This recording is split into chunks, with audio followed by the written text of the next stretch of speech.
Hi hello నమస్తే, this is Priyanka. Welcome back to Priya's home creations. ఈరోజు మనం బ్రెడ్తో చాలా మంచి స్వీట్ రెసిపీని మీకు ఎలా ప్రిపేర్ చేయాలో చూపిస్తున్నాను. ఫస్ట్ మనం రబడీని ప్రిపేర్ చేసుకుందాం. ఇక్కడ అది ఎలా ప్రిపేర్ చేసుకోవాలి నేను ఇక్కడ మీకు చూపిస్తున్నాను. ముందుగా నేను ఒక ప్యాన్ తీసుకొని అందులో ఫుల్ క్రీమ్ పాలని యాడ్ చేస్తున్నాను. దీనికి వచ్చేసి మనం ఫుల్ క్రీమ్ అంటే గట్టి పాలు తీసుకున్నామంటే మనకు టేస్ట్ అనేది చాలా బాగుంటుందన్నమాట. అందుకోసం అని నేను ఇక్కడ ఫుల్ క్రీమ్ పాలనే తీసుకున్నాను. ఇది వచ్చేసి మనం మీడియం ఫ్లేమ్లో బాయిల్ చేసుకోవాలి పాలని. అలా మనం తీసుకున్న పాలని హాఫ్ అంటే మనం హాఫ్ లీటర్ తీసుకుంటే అందులో హాఫ్గా అయ్యేంత వరకు పాలని మనం వేడి చేసుకోవాలన్నమాట. అలా వేడి చేసుకుంటూ మనం పొంగొచ్చినప్పుడు కలుపుకుంటూ ఉన్నామంటే సరిపోతుంది. అలా మధ్యలో మనకు పొంగొచ్చినప్పుడల్లా కలుపుకుంటూ ఉండాలి. అలా కలుపుకునేటప్పుడు మనకు సైడ్స్ కానీ ఉన్నదంతా మనం దాన్ని అనుకుంటూ ఉంటే మధ్యలో చాలా పర్ఫెక్ట్గా రబడీ అనేది మనకు ప్రిపేర్ అయిపోతుంది. చూసారు కదా, మనం తీసుకున్న పాలల్లో మనకు సగం అనేది వచ్చేసాయి. అప్పుడు మనం షుగర్ అనేది ఇక్కడ యాడ్ చేసుకుంటాం. షుగర్ వచ్చేసి మన టేస్ట్కి అంటే మన స్వీట్ తినే దానిని చూసుకొని మనం షుగర్ అనేది ఇక్కడ యాడ్ చేసుకుంటాం. ఇంత క్వాంటిటీలో తీసుకోవాలని ఏమీ ఉండదు. మనం తీసుకునే స్వీట్ని బట్టి మనము షుగర్ అనేది ఇక్కడ యాడ్ చేసుకుంటాము. ఇలా మనం హాఫ్ లీటర్ తీసుకోవడం వల్ల మనకు 5 బ్రెడ్స్కి వస్తుందండి. అంటే 5 మెంబర్స్కి వస్తుంది. నేను ఇక్కడ 5 మెంబర్స్కి సరిపడే క్వాంటిటీలో మీకు ఇక్కడ చూపిస్తున్నాను. ఇది వచ్చేసి మనం షుగర్ అంతా మెల్ట్ అయినంత వరకు మీడియం ఫ్లేమ్లో పెట్టుకొని ఇప్పుడు లో ఫ్లేమ్లో పెట్టుకొని దాన్ని నేను అందులోకి సాఫ్రాన్ అంటే కుంకుమ పువ్వుని యాడ్ చేస్తున్నాను. ఇలా మనం కుంకుమ పువ్వు యాడ్ చేయడం వల్ల మనకు రబడీ అనేది కలర్ ఎల్లో కలర్లో వచ్చేస్తుంది అన్నమాట. మీకు అవసరం లేదు అనుకుంటే ఇలా వైట్ కలర్లో అయినా ఉంచుకోవచ్చు. కుంకుమ పువ్వు లేదు అనుకుంటే మనం ఫుడ్ కలర్నైనా యాడ్ చేసుకోవచ్చు. కుంకుమ పువ్వు లేదు అలాగే ఫుడ్ కలర్ లేదు అనుకుంటే దీనిని స్కిప్ చేసుకొని రబడీ వైట్ కలర్లోనే మనం ప్రిపేర్ చేసుకోవచ్చు. సో ఇక్కడ మనకు ఫైనల్గా ఫుడ్ కలర్ అనేది మనకు ఆప్షన్, వైట్ అయినా ఉంచుకోవచ్చు లేదంటే ఎల్లోగా అయినా ఉంచుకోవచ్చు. అదేవిధంగా నేను ఇందులోకి డ్రై ఫ్రూట్స్ని యాడ్ చేస్తున్నాను. నేను ఇక్కడ వచ్చేసి 3 టైప్స్ ఆఫ్ డ్రై ఫ్రూట్స్ని యాడ్ చేస్తున్నాను. మీరు ఇంకా ఎక్స్ట్రా అయినా యాడ్ చేసుకోవచ్చు. ముందుగా నేను జీడిపప్పును యాడ్ చేసుకున్నాను. అదేవిధంగా బాదం పప్పును సన్నగా కట్ చేసుకొని తీసుకున్నా. ఇవి వచ్చేసి వాటర్ మిలన్ సీడ్స్ కానీ యాడ్ చేసుకున్నాను. మీరు ఇంకా ఇందులో పిస్తా అలాంటివన్నీ యాడ్ చేసుకోవచ్చు. కానీ యాడ్ చేసుకునేటప్పుడు మనం అలా చిన్నగా కట్ చేసి యాడ్ చేసుకోవడం వల్ల మనకు తినేటప్పుడు కానీ చాలా బాగుంటుందన్నమాట. ఇప్పుడు దీన్ని మరీ మనం లోలో పెట్టుకొని బాయిల్ చేసుకుందాము. 1/4కి వచ్చేంత వరకు ఆ పాలని మనం బాగా బాయిల్ చేసుకుందాం. లాస్ట్లో నేను ఇలాచీ పౌడర్ వేయడం వల్ల మనకు ఫ్లేవర్ అనేది చాలా బాగుంటుంది. సో అందుకోసం అని చెప్పి మనం ఇక్కడ ఇలాచీ పౌడర్ని యాడ్ చేసుకుంటాము. మీకు ఇలాచీ పౌడర్ నచ్చదనుకుంటే దీన్నైనా స్కిప్ చేసుకోవచ్చండి. బట్ ఇలాచీ పౌడర్ వేయడం వల్ల మనకు ఫ్లేవర్ అనేది చాలా టేస్ట్ అనేది చేంజ్ అయిపోతుంది. అందుకోసం నేను ఇక్కడ ఇలాచీ పౌడర్ని కానీ యాడ్ చేశాను. అలా మనం లోలో పెట్టుకొని దాన్ని కలుపుకుంటూ పాలని 1/4 వచ్చేంత వరకు వాటిని బాయిల్ చేసుకుందాము. ఈ రెసిపీ మనం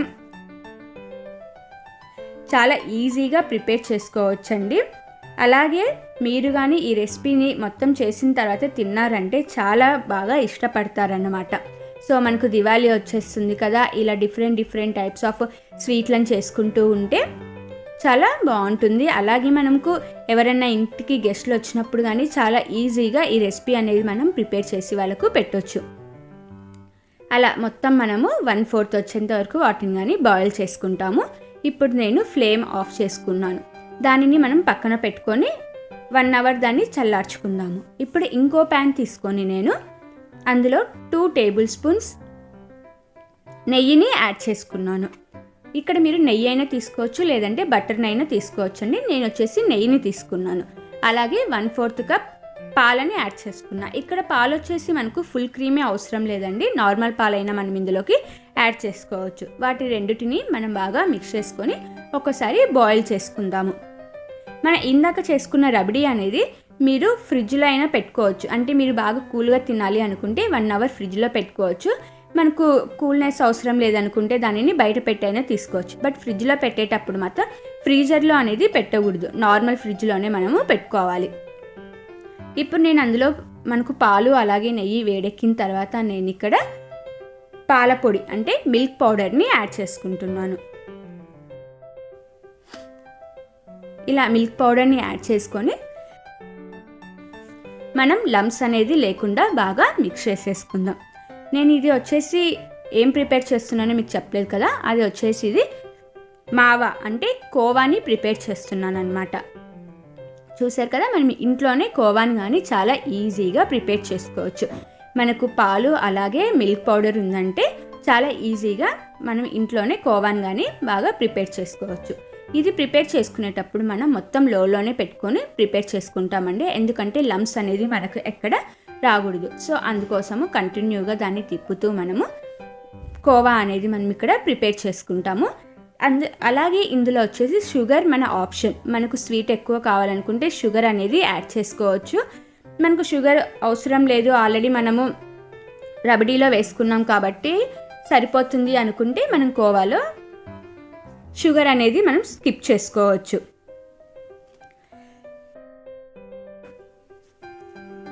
సో చూసారు కదా, అలా మనకు కోవా అనేది మనం తీసుకున్న పాలు అలాగే మిల్క్ పౌడర్ మొత్తము మనకు అలా దగ్గరికి వచ్చేసేయాలన్నమాట.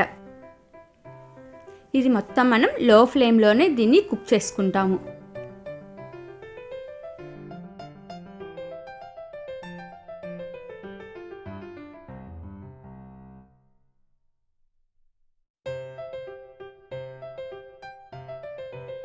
అలా మనకు మొత్తము కోవా అనేది దగ్గరికి వచ్చేసింది. ఇప్పుడు దాన్ని మనం స్టవ్ అనేది ఆఫ్ చేసేసుకుందాము. అలా దగ్గరికి వచ్చేసిన తర్వాత చూసారు కదా, అలా మనకు పట్టుకున్న కింద పడిపోకుండా బాగా స్టిఫ్గా గట్టిగా ఉండిపోయింది. సో ఇప్పుడు దాన్ని మనం స్టవ్ ఆఫ్ చేసేసుకొని చల్లార్చుకుందాం. అలా చల్లగా అయిన తర్వాత మరి ఇంకా కొంచెం ఇది అనేది గట్టి పడుతుంది అన్నమాట. సో చూసారు కదా, నేను ఇంకా చల్లార్చుకున్నాక ఇప్పుడు మీకు చూపిస్తున్నాను.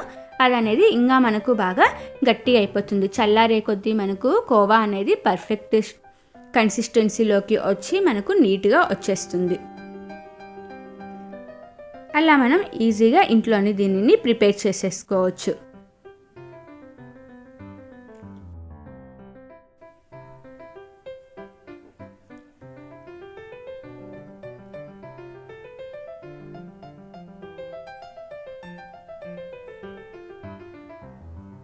ఇప్పుడు దీన్ని నేను ఒక బౌల్లోకి తీసుకుంటున్నా అండి. మనం బ్రెడ్లోకి సర్వ్ చేసుకునే కోసం నేను ఇది బౌల్లోకి అనేది తీసేసుకుంటున్నాను. అలా మొత్తం మనం బౌల్లోకి తీసుకుందాం. నేను కోవా అనేది కానీ 5 మెంబర్స్కి సరిపడే అంతనే ప్రిపేర్ చేసి చూపిస్తున్నాను. మీకు ఇంకా ఎక్కువ కావాలనుకుంటే మీరు ఇంకా ఎక్కువ ప్రిపేర్ చేసుకోవచ్చు. నేను ఇక్కడ మిల్క్ బ్రెడ్ని తీసుకున్నాను. మీరు మిల్క్ బ్రెడ్ ప్లేస్లో వీట్ బ్రెడ్, బ్రౌన్ బ్రెడ్ని అయినా మనం ఇక్కడ తీసుకోవచ్చు. సో మిల్క్ బ్రెడ్ తీసుకున్నాక మనం సైడ్స్కి కట్ చేసుకుందాము. ఫ్రెష్ బ్రెడ్ అయితే మనకు చాలా ప్రాపర్గా వస్తుందండి. నేను ఇది 2 days బ్యాకే తెచ్చుకున్నాను. సో అందుకోసం కొంచెం కట్ అవుతూ వస్తుందన్నమాట. సో మీరు ఫ్రెష్ బ్రెడ్ని తీసుకోవడానికి ప్రిఫర్ చేయండి. అలా మనం మొత్తం 4 సైడ్స్కి ఉండే ఆ బ్రౌన్ కలర్ది మొత్తం మనం కట్ చేసేసుకుందాము.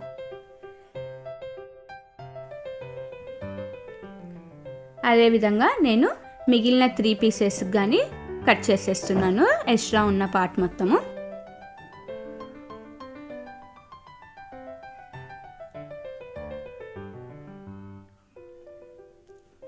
సో చూసారు కదా, అలా నేను అన్ని పీసెస్కి కట్ చేసేసి రెడీగా పెట్టుకున్నాను. ఇప్పుడు వాటిని నేను రోలింగ్ పిన్ అంటే చపాతీ కర్రను తీసుకొని వాటిని రోల్ చేస్తున్నాను. అలా చపాతీ కర్రను తీసుకొని మనం ఒక్కసారి దానిని బాగా మెత్తగా రోల్ చేసేసుకుందాం. అలా రోల్ చేసుకోవడం వల్ల మనకు మంచిగా ఫ్లాట్గా వచ్చేస్తుంది అన్నమాట బ్రెడ్ అనేది. అలా మనం అన్ని బ్రెడ్లని అలా ఫ్లాట్గా దానిని రోల్ చేసేసుకుందాం. చూసారు కదా, చాలా ఈజీగా అలాగే మనకు ఫాస్ట్గా కానీ ఈ రెసిపీ అనేది ప్రిపేర్ అయిపోతుందండి. సో ఎవరైనా నా ఛానల్ని ఫస్ట్ టైం చూస్తున్నారంటే ప్లీజ్ సబ్స్క్రైబ్ చేయండి. అలాగే పక్కనే బెల్ ఐకాన్ ఉంటుంది, దాన్ని క్లిక్ చేశారంటే ఆల్ అనే ఆప్షన్ వస్తుంది. అది ప్రెస్ చేశారంటే మీకు నేను చేసే ప్రతి ఒక్క వీడియో నోటిఫికేషన్ అనేది మీకు వచ్చేస్తుంది అనమాట. సో ఇప్పుడు మనము అలా రోల్ చేసిన తర్వాత కోవాని తీసుకొని మనకు ఏ సైజులో కావాలో ఆ సైజులో కోవాని, అంటే మనకు సన్నగానా లేదంటే లావు చూసుకొని మనం దాంట్లోకి మనం లోపల పెట్టేసుకుంటాం. అలా పొడుగుగా చేసుకొని ఆ బ్రెడ్ని మనం ఇప్పుడు రోల్ చేసేసుకుందాము. అలా సైడ్స్కి వచ్చిన లోపలికి ప్రెస్ చేసుకుంటూ మనం రోల్ చేసుకుందాము. అలా రోల్ చేసుకున్నాక మనం ఒకసారి దాన్ని వాటర్ తోటి అప్లై చేసామంటే పర్ఫెక్ట్గా స్టిక్ అవుతుంది. మీకు అవసరం లేదు అనుకున్నా ఓకే, వాటర్ని అప్లై చేయాల్సిన అవసరం లేదు, అలానే పెట్టేసిన ఒక్కోసారి స్టిక్ అయిపోతుంది అనమాట. సో చూసారు కదా, అలా మనకు స్టిక్ అయిపోయి పక్కన పెట్టేసుకున్న తర్వాత నేను రిమైనింగ్ అన్ని పీసెస్కి అదే విధంగా తీసుకొని దాన్ని రోల్ చేసుకుంటూ అన్నిటినీ పెట్టేసుకుంటున్నాను. మీకు కోవా ఎక్కువ అవసరం లేదనుకున్నా మనం తగ్గించుకొని అనేది ఆ క్వాంటిటీని లోపల స్టఫ్ చేసుకోవచ్చు. సో అలా మనం బ్రెడ్లో అన్నిటినీ కోవా అనేది పెట్టుకొని ప్రిపేర్ చేసుకున్నాం. ఇప్పుడు నేను ఒక సర్వింగ్ బౌల్ తీసుకొని నేను ప్రిపేర్ చేసిన బ్రెడ్, అంటే బ్రెడ్లో మనం స్టఫింగ్గా కోవాని పెట్టినాం కదా, దానిని ఇక్కడ నేను సర్వింగ్ బౌల్లో పెట్టుకొని సర్వ్ చేసుకుంటున్నానండి. అలా మనం సర్వ్ చేసేసుకున్నాక మనం ముందుగా ప్రిపేర్ చేసుకున్న రబడీని దీనిపైన వేసుకుందాము.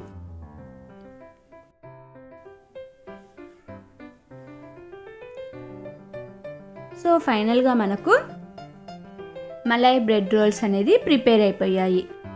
సో ఫ్రెండ్స్, మీరు కానీ ట్రై చేయండి. అలాగే మీకు ఎలా వచ్చినాయి, ఎలా ఉండే అనేది నాకు కింద కామెంట్ బాక్స్లో మెన్షన్ చేయండి.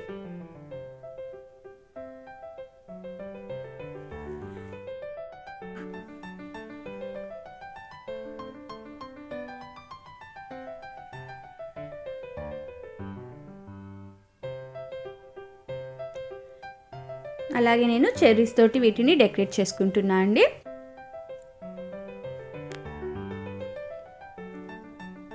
సో ఫైనల్గా మనకు మలై బ్రెడ్ రోల్స్ రెడీ అయిపోయాయి.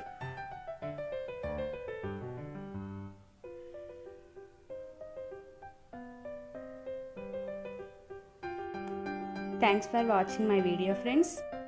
లైక్ చేయండి, కామెంట్ చేయండి, అలాగే షేర్ చేయండి, సబ్స్క్రైబ్ చేయండి. పక్కనే బెల్ ఐకాన్ ఉంటుంది, అది క్లిక్ చేశారంటే నేను చేసే ప్రతి వీడియో మీకు వచ్చేస్తుంది.